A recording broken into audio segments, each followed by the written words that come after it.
This is terrifying.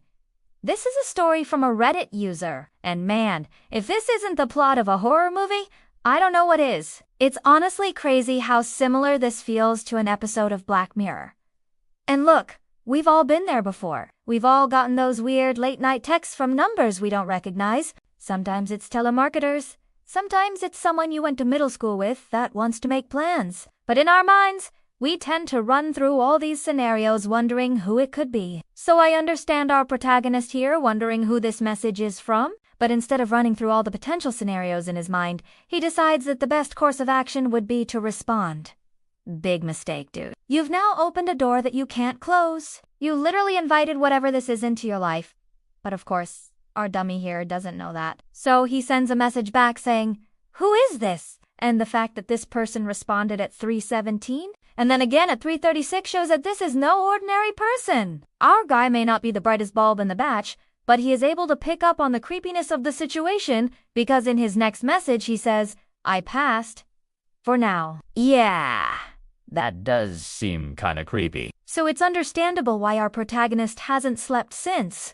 I mean, honestly, I haven't slept since reading this story because of how much anxiety it induced. He then goes on to describe how he checks under his bed every night because of this. And while I think it's funny that he's basically turned into an anxious raccoon, this story takes a turn for the worse. Because let's think about this objectively. Whoever this person is clearly has access to his phone number. They also know his name, which is why they're so confident that he'll get the message. They then proceed to tell him to check under his bed, which implies that this person is already in his apartment, but he locks his doors and he even checks his plants to make sure that they're okay. This means that whoever this is gets in by either A, sneaking in through an unlocked window, B, has a key to his apartment, or C, is some kind of ghost. And if I had to guess, I'd say that option C is most likely. Now, I'm no detective, but I've watched enough Scooby-Doo to know that ghosts are almost always trying to scare you away from something. So what